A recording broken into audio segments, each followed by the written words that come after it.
Assalamualaikum warahmatullahi wabarakatuh. Alhamdulillah rabbil alamin.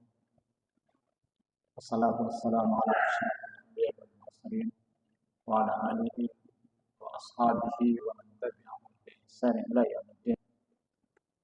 Rabbi shrah li sadri wa yassir li amri wa hlul 'uqdatam min lisani yafqahu qawli. An-Nu'man bin Bashir radhiyallahu anhu qala sami'tu Rasulullah sallallahu alaihi wasallam yaqul al-halalu bainun wal haramu bainun wa bainahuma mushtabahatun la ya'lamuha katsirun minan nas faman ittaqa al-mushabbahati istabra'a li dinihi wa 'irdihi wa man waqa'a fi syubhat kara'an yar'a hawla al-hima aw syaka ayyuki'a ala wa inna likulli malikin himan ala wa inna himallah fi ardihi maharimuhu atau kama qala sallallahu alaihi wasallam. Hadis rawahu Bukhari wa Muslim. Bapak rahimakumullah. Alhamdulillah kita bersyukur kepada Allah bahwa sore hari ini, malam hari ini Allah memberikan kepada kita begitu nikmat yang luar biasa, terutama nikmat iman, nikmat Islam, nikmat kesehatan, juga nikmat kesempatan, yang mana pada saat ini kita bisa melaksanakan kewajiban dan juga dilanjutkan dengan tausiah. Bapak Ibu rahimakumullah, dalam dunia kita sehari-hari ada satu kata yang bisa sering kita dengar, ucapan yang diucapkan di tengah masyarakat. Kata-kata tersebut berbunyi dalam bahasa Banjar, jangankan yang halal, yang haram itu susah. Jangankan mendapatkan yang halal, dapat nyari yang haram itu susah. Bapak Ibu rahimakumullah. Kata itu menunjukkan pertama punya makna bahwa betapa susahnya kondisi untuk mencari sebuah pekerjaan atau usaha untuk mendapatkan sesuatu. Yang kedua, punya makna bahwa orang yang mengatakan seperti itu, orang yang tidak punya prinsip dan hidup, tidak punya prinsip dalam cari nafkah. Prinsipnya yang penting dapat, halal atau tidak halal, yang penting dapat. Sehingga orang seperti itu mengatakan jangankan yang halal, yang haram itu susah.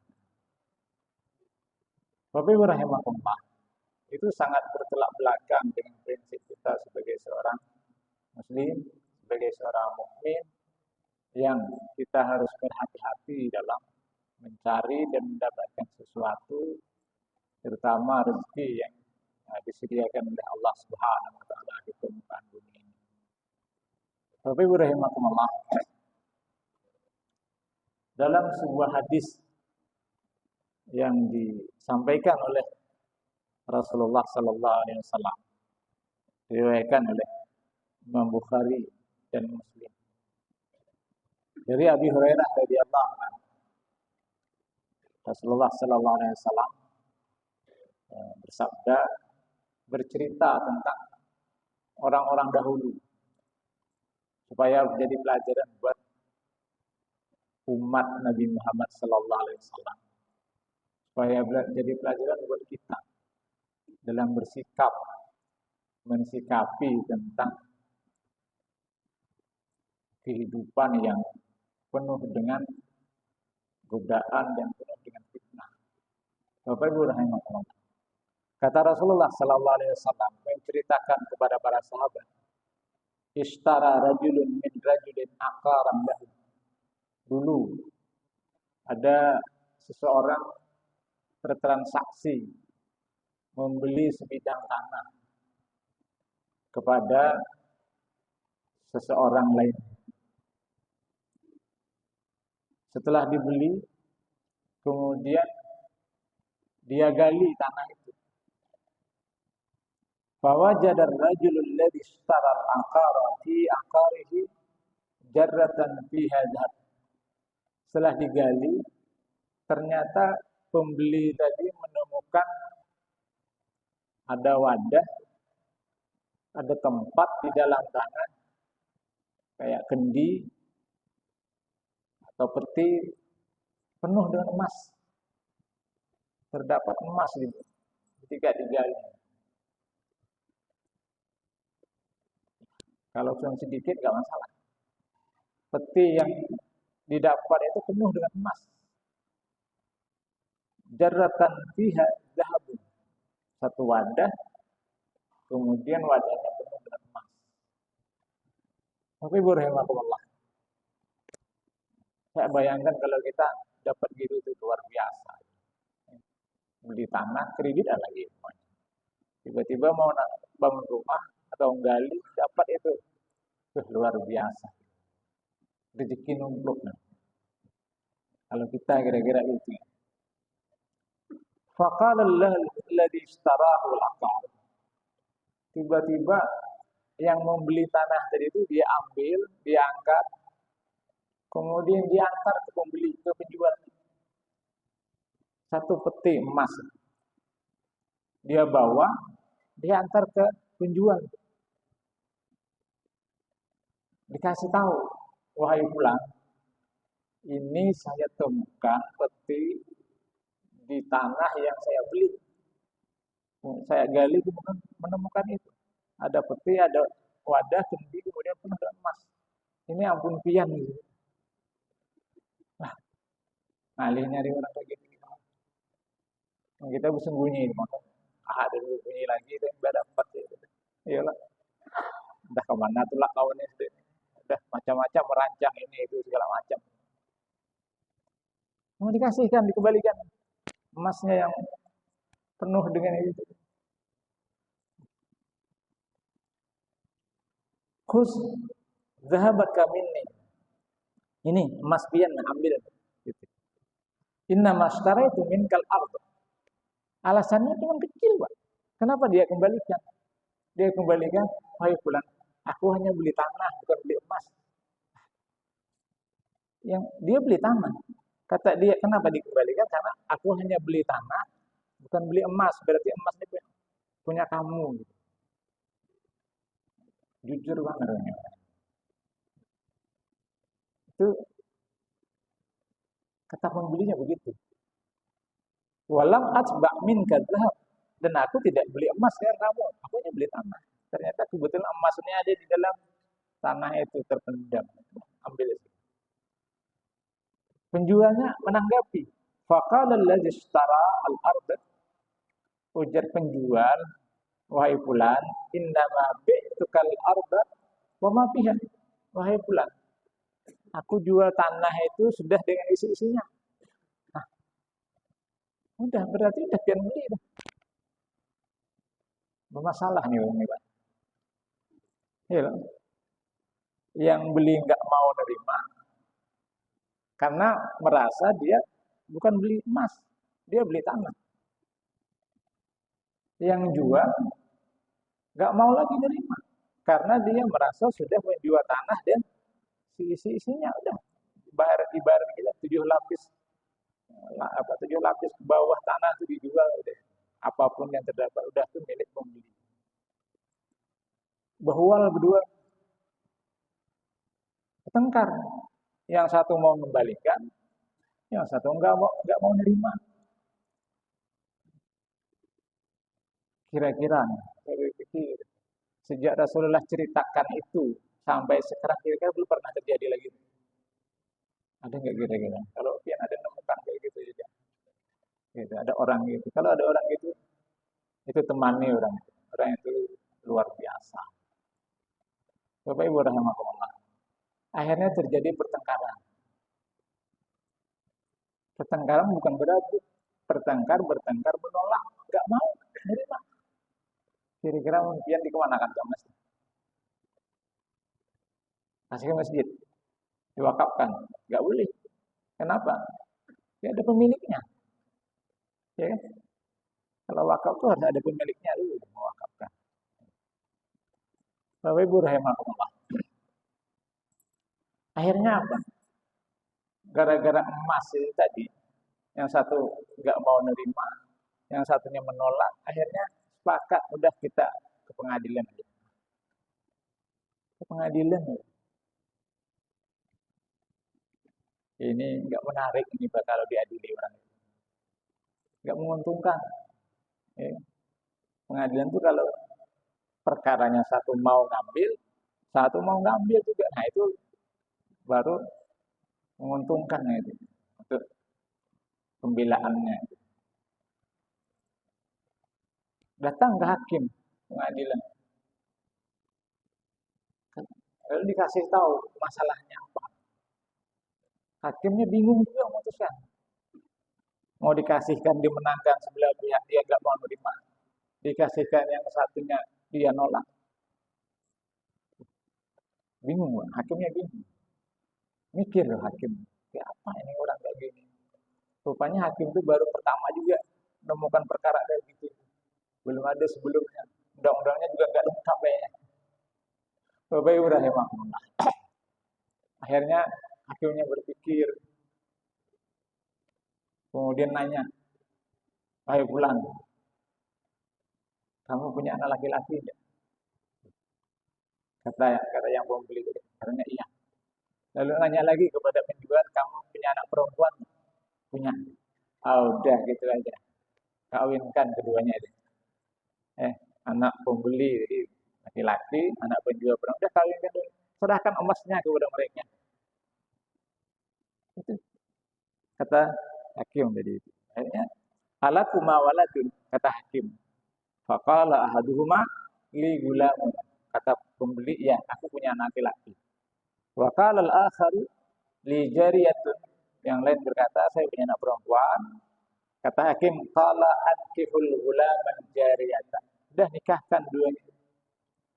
Wa anfiqu ala anfusikuma minhu wa tasaddaqa. Sudah. Emas itu kasihkan kepada mereka berdua. Bapak Ibu rahimahullah. Luar biasa. Rasulullah ceritakan dalam hadis yang paling Bukhari sebagai pelajaran buat kita. Ini tadi saya katakan sangat bertolak belakang bagi orang yang mengatakan jangankan yang halal, yang haram ya susah. Itu mah cerita. Kalau itu terjadi pada kita, kira-kira sikap kita ya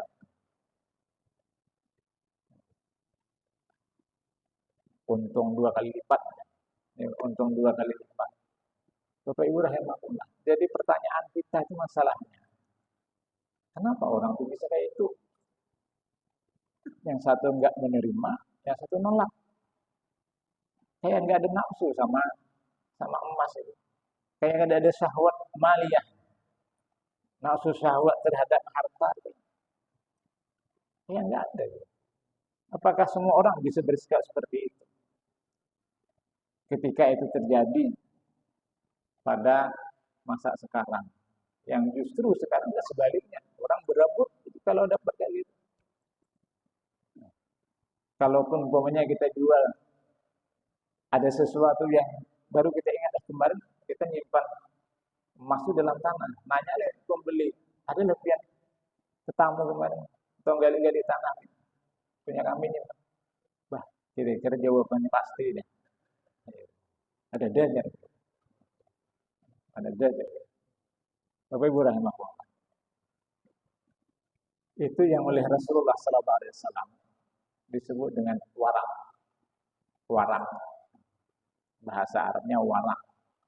Berhati-hati dalam muamalah, dalam transaksi yang sesuatu itu belum jelas apakah boleh atau tidak, apakah milik dia atau masih punya milik orang. Itu yang dalam kategori disebut syubhat. Subhat. Akadnya beli tanah, ketemu emas. Tetapi karena pembelinya warak, punya sifat tidak mau hal-hal yang subhat itu masuk ke dalam dirinya, dimakan oleh keluarganya, dia tolak itu. Dia katakan bukan punya saya, bukan punya dia. Penjual juga begitu. Karena sudah niatnya menjual tanah dan seisinya, ketika dikembalikan dia nggak mau lagi. Karena perpindahan hak milik sudah terjadi dengan cara jual beli. Bapak Ibu rahimahumullah. Tidak ada jawaban dan kata-kata lain. Orang bisa bersikap seperti itu hanya dengan kekuatan iman kepada Allah. Hanya dengan kekuatan percaya bahwa nanti satu saat apa yang ia lakukan akan dihisab oleh Allah, akan diperiksa. Oleh karena itu, dalam sebuah hadis Rasulullah mengatakan, la tazula qadama 'abdin yaumal qiyamah. Tidak akan tergelincir kaki seorang hamba di hari kiamat tadi. Hatta yus'ala, sehingga dia ditanya an arba'in, dari 4 hal. Di antara 4 hal yang ditanya itulah an malihi, tentang harta yang dia peroleh dari mana. Bapak Ibu rahimahullah, kalau kita perhatikan hadis ini, pertanyaan yang paling detail itu adalah tentang harta. Pertanyaan dengan yang lain tentang umur kalian, usia yang kamu gunakan kemana, itu selesai. Ilmu yang kamu dapatkan, apa kamu amalkan. Tetapi kalau harta, pertanyaan itu detail, bersambung. Min aina tasabahu, kamu memperolehnya dari mana? Jawabannya bukan gampang. Kayak kapital itu, dapat di mana? Tidak sesuai. Setelah itu apakah berhenti? Kita bisa menjelaskan dapat dari ini, usaha ini, yang halal segala macam. Tidak berhenti di situ. Wa fima anfaqtahu. Setelah kamu dapatkan dari mana, kemudian dilanjutkan pertanyaannya, kamu gunakan kemana? Ini masalah. Dapatnya ditelisik, dicari sumbernya, setelah dapat ditanya lagi, digunakan kemana? Itu tentang harta, tentang mal. Bapak Ibu rahimahullah, itulah yang mendorong orang bersikap warak, hati-hati. Waraknya. Warak itu bahasa Arab, warak. Kalau salah baris jadi warik. Jadi warik. Warik itu sebaliknya. Ada batas. Kita mau apa saja makannya. Warik itu. Ya. Sering masuk ke komplek kita. Kehabisan makanan. Bahkan di tempat lain itu masuk ke dalam rumah. Panci aja dibukanya. Makannya. Karena dia nggak ada filter. Dia nggak tahu punya siapa. Halal atau tidak halal bukan urusan warik. Yang penting perut kenyang. Aku pada lapar jadi warik. Bapak Ibu rahimahullah, alhamdulillah kita diberi oleh Allah filter yang namanya iman kepada Allah, iman kepada yaumil akhir, iman kepada hari akhir. Satu saat apa yang kita lakukan bisa. Bapak Ibu rahimahullah, dulu apa yang disebut dengan warak? Warak. Ulama kita mendefinisikan warak itu ada beberapa definisi, ada beberapa definisi yang berbeda. Tapi intinya sebenarnya sama. Cuman ungkapan yang berbeda. Bapak Ibu rahimahullah. Qala Al-Jurjani rahimahullah. Imam Al-Jurjani mengatakan warak itu adalah ijtinabus syubhat. Menjauhi yang syubhat. Syubhat itu yang antara haram dan halal. Orang ini nyampernya abu-abu katanya. Abu-abu. Abu-abu itu bisa jadi haram, bisa jadi halal. Bahasa hadis disebut syubhat. Khaufan minal wuqu' fil muharram. Meninggalkan itu karena takut jatuh kepada yang haram.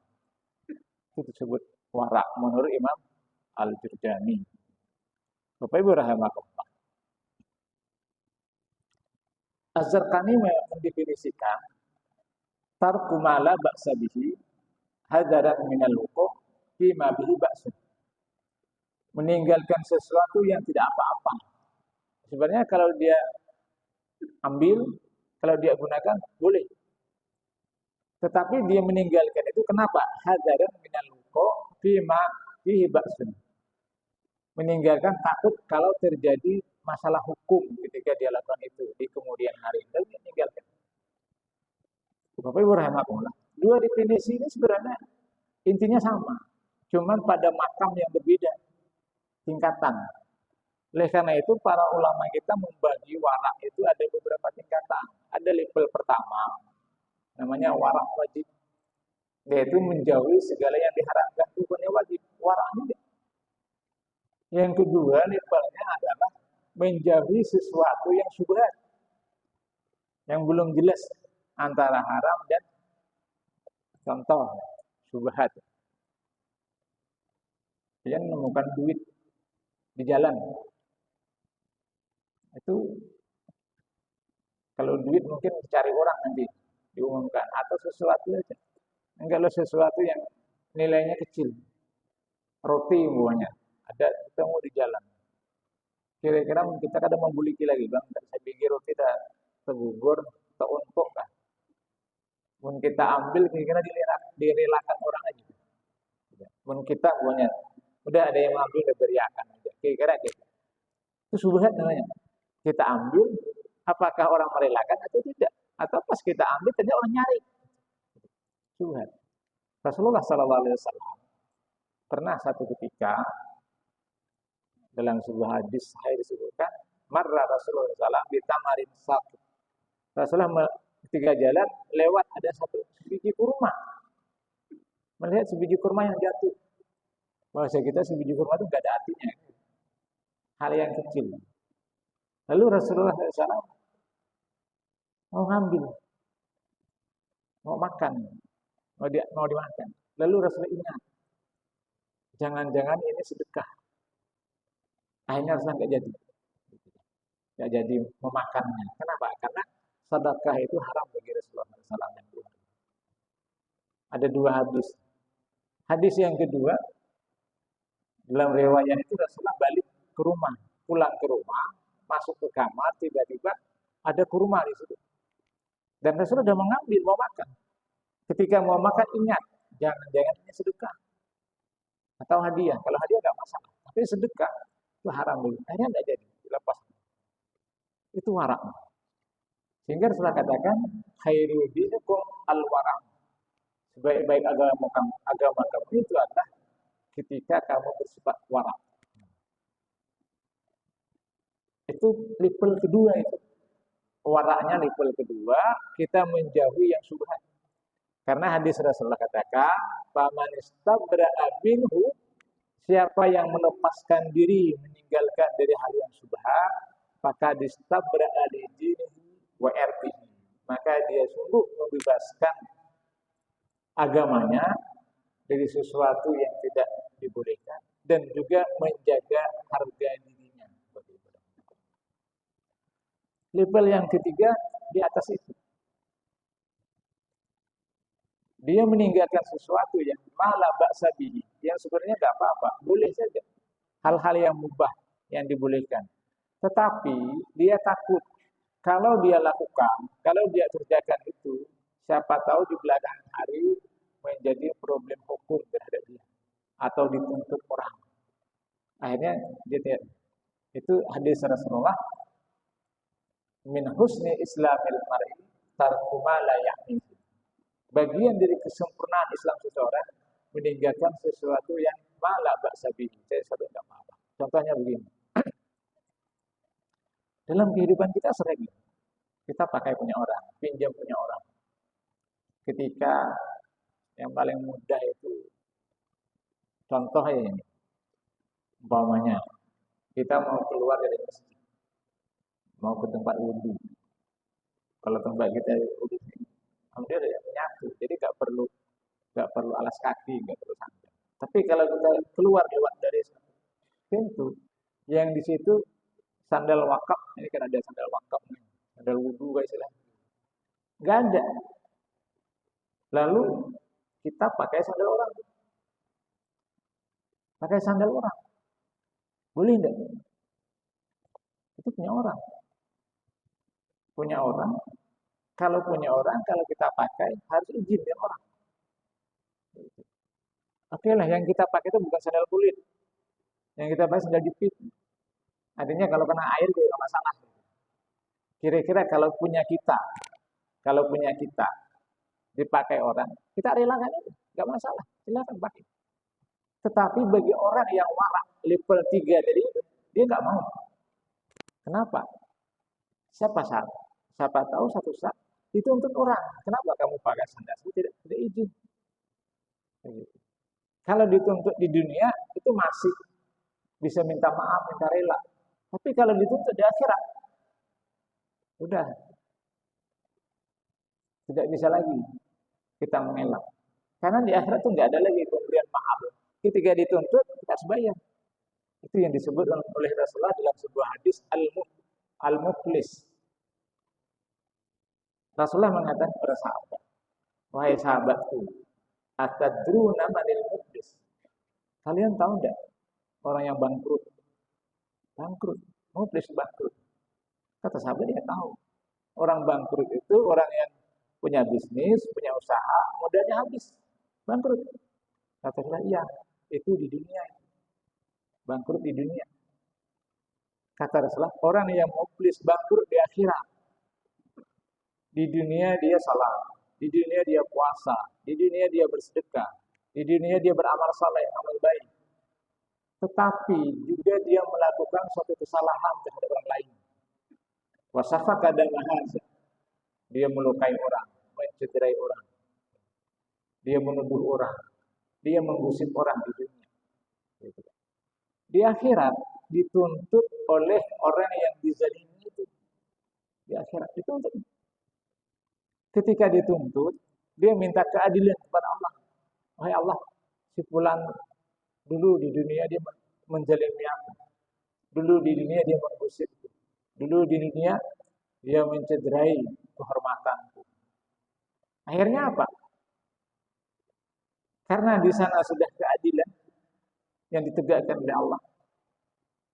Maka sang penggusip, sang penzalim yang di dunia banyak punya pahala, banyak amal saleh. Akhirnya pahala yang dia dapatkan dibayarkan kepada orang yang dia zalimi.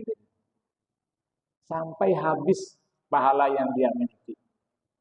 Gak ada lagi yang bisa dikasihkan, yang bisa dibayarkan. Akhirnya apa? Dosa orang yang dizalimi di dunia diberikan kepada orang yang menzalimi. Itu orang bangkrut kata Rasulullah SAW. Bahkan di hadis lain di Sahih Rasulullah mengatakan, kata Rasulullah, tahukah kamu ada orang yang nggak punya pahala masuk surga? Dan sebaliknya, ada orang yang banyak punya pahala masuk neraka. Ya itu tadi, orang bangkrut. Bangkrut di akhirat. Bapak Ibu rahimakumullah. Nah, maka sikap kita harus berhati-hati, itu merupakan sebuah hal yang pasti yang harus kita lakukan. Terutama dalam bertransaksi, bisnis, mendapatkan sesuatu yang bisa kita gunakan untuk nafkah diri kita, keluarga kita, sehingga tidak ada sedikit pun barang yang diharamkan. Itu sudah pasti harus kita hindari. Kalau bisa kita tingkatkan, sedikit pun tidak ada barang-barang yang subhat yang masuk ke dalam diri kita. Karena Rasulullah SAW, mana bata min lahmin min haramin pannaru aulan. Kata Rasulullah, daging yang tumbuh dari barang yang diharamkan oleh Allah, maka itu api neraka yang paling utama memakannya.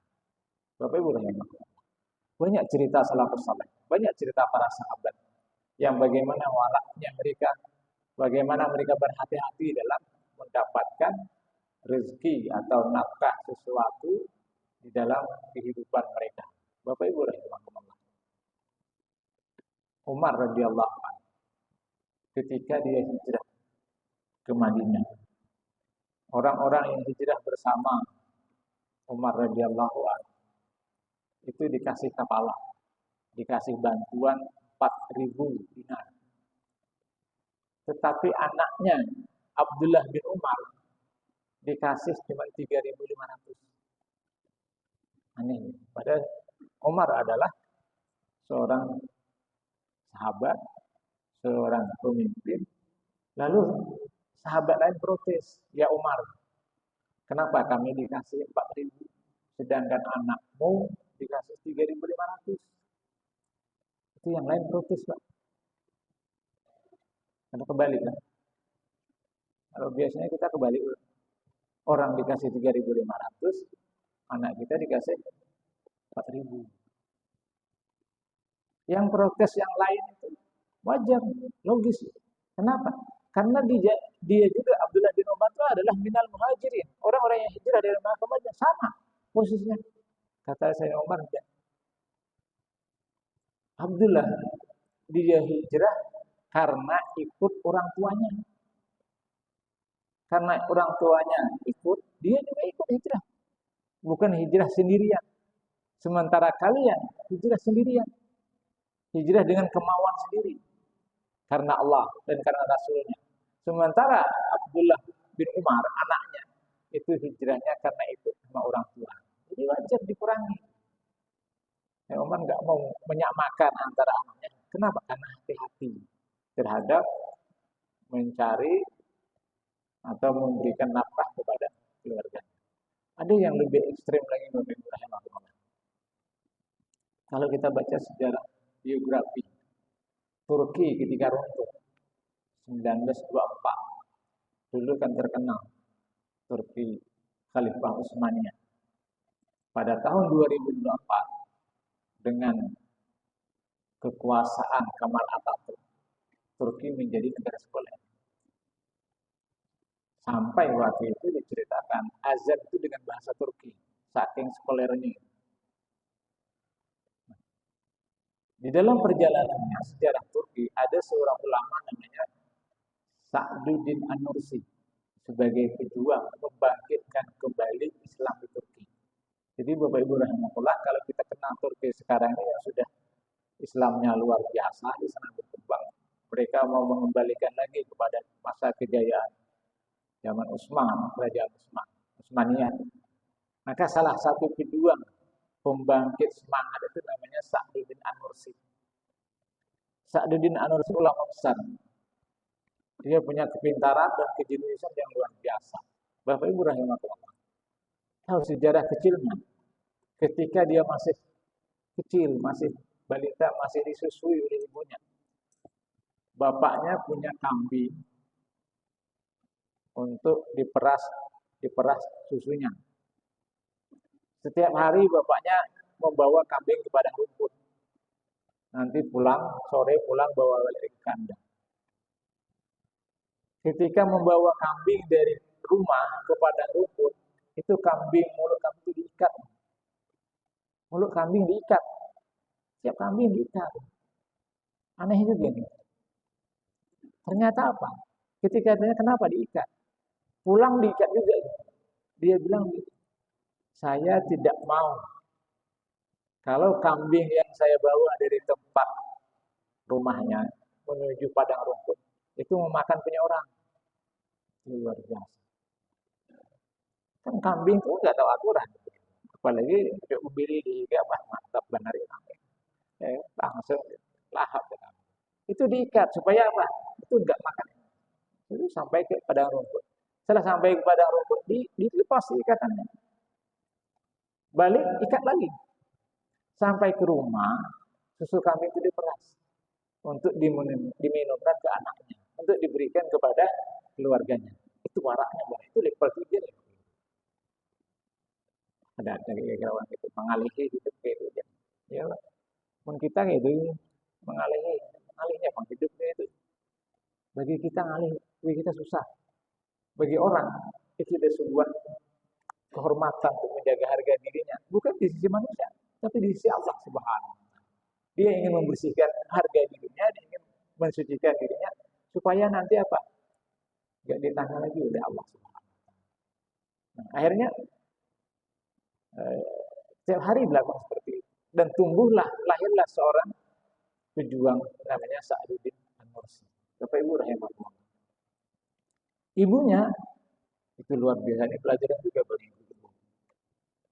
Ibunya ketika ingin menyusui anaknya yang masih bayi itu, setiap kali ingin menyusui, ibunya bersuci, berwudu. Benar dadar yang menyedit lah. Hendak menyusui anaknya, ibunya tuh setiap kali mau menyusui berwudu dulu dalam keadaan suci, baru disusui. Dan ternyata anaknya menjadi anak orang yang pejuang dan ulama besar. Bapak Ibu rahimahullah. Itu diceritakan juga dalam Al-Quran bahwa ketika orang tuanya menjadi orang yang saleh, Allah akan berikan, Allah akan jamin itu keturunannya. Dalam surah Kahfi disebutkan ketika Nabi Musa alaihissalam bersama Khidir dalam sebuah perjalanan, lalu melihat sebuah gubuk rumah yang riut mau runtuh. Lalu tiba-tiba Khidir membangun kembali, merehat kembali. Nabi Musa bingung, apa yang baik itu rumah yang gubuk yang udah mau runtuh dari riut. Khidir nggak kasih penjelasan. Setelah beberapa jam kemudian baru ditaksirkan, dikasih. Ternyata di bawah rumah yang mau runtuh tadi itu ada kanzun, ada harta yang luar biasa tersimpan di bawah tanah. Jadi Allah sebutkan wa kana tahtahu kanzun lahuma wa kana abuhuma salih. Jadi di bawah rumah yang runtuh itu ternyata itu milik dua orang anak yatim. Bapaknya sudah meninggal. Dan kedua orang tuanya itu salihah, orang yang saleh. Allah pelihara itu harta itu. Supaya apa? Liyastakhrijakan zahuma rahmatan min rabbik. Allah akan keluarkan itu nanti ketika anak yatim yang dua orang sudah dewasa sebagai balasan kasih sayang oleh Allah terhadap anak orang yang saleh tadi. Tapi rahimahullah. Itu connect dengan hadis yang diceritakan oleh Rasulullah. Ketika orangnya saleh, bapaknya, ibunya saleh, Allah akan jaga tuh harta kekayaan dikasihkan kepada keturunannya. Akhirnya yang tadi itu hakim memutuskan kawinkan anak laki-laki dan perempuan, hartanya kasihkan kepada. Kenapa? Dua-duanya anak orang saleh. Pembelinya saleh, penjualnya saleh. Luar biasa. Itu jaminan bagaimana Allah menjamin. Harta yang kita miliki ketika didapat dari orang yang saleh, Allah akan jamin itu akan diberikan lagi kepada keturunannya. Bagaimana yang kita dalam surah Al-Kahfi. Karena tahtahu kanzahuma liyastakhrija rahmatan min rabbik. Ada harta yang besar di bawah rumah itu, nanti ketika anaknya sudah dewasa, Allah akan kasihkan kepada anak. Bapak Ibu rahimahullah. Banyak contoh dan cerita-cerita para salafus saleh, para sahabat yang menunjukkan bahwa mereka selalu bersifat warak, berhati-hati dalam mencari nafkah, mencari rezeki. Terutama dalam masalah transaksi baik jual beli atau hal-hal bisnis lain. Bapak Ibu rahimahullah. Tetapi yang paling utama itu adalah kita mulai dari diri kita untuk mereview kembali apa yang kita dapat. Mudah-mudahan Allah memudahkan bagi kita untuk selalu bisa bersikap warak itu berhati-hati. Berhati-hati dalam mendapatkan sesuatu yang akan kita peroleh, nafkah atau rezeki yang akan kita berikan kepada diri kita dan keluarga kita. Kenapa? Bapak Ibu rahimahullah. Salah satu di antaranya adalah taisiran lil hisab, untuk mempermudah kita nanti waktu dihisab oleh Allah Subhanahu wa taala. Yang jadi prinsip bagi kita dalam kehidupan adalah bahwa halalnya yang kita dapatkan dihisab oleh Allah, yang haram juga dihisab oleh Allah, sama-sama. Yang sedikit dihisab oleh Allah, yang banyak dihisab. Oleh karena itu, ketika kita bersikap warak, maka itu membantu kita di akhirat nanti untuk mempermudah hisab dari Allah Subhanahu wa taala. Bapak Ibu rahimakumullah, mudah-mudahan Allah memberikan kemudahan bagi kita untuk bisa bersikap sebagaimana para salafus saleh, sebagaimana yang dicontohkan oleh Rasulullah, para sahabat tentang mengelola kehidupan yang luar biasa, penuh tantangan, penuh cobaan, penuh nafsu dan syahwat, sehingga kita bisa nanti menghadap Allah Subhanahu wa taala dalam keadaan bersih dan suci dan selamat di dunia dan di akhirat. Allahu a'lam. Mudah-mudahan Allah mengampuni dosa-dosa kita yang telah lalu dan selalu membimbing kita di langkah-langkah yang akan datang. Subhanallahumma wa bihamdika asyhadu an la ilaha illa anta astaghfiruka wa atubu ilaik. Assalamualaikum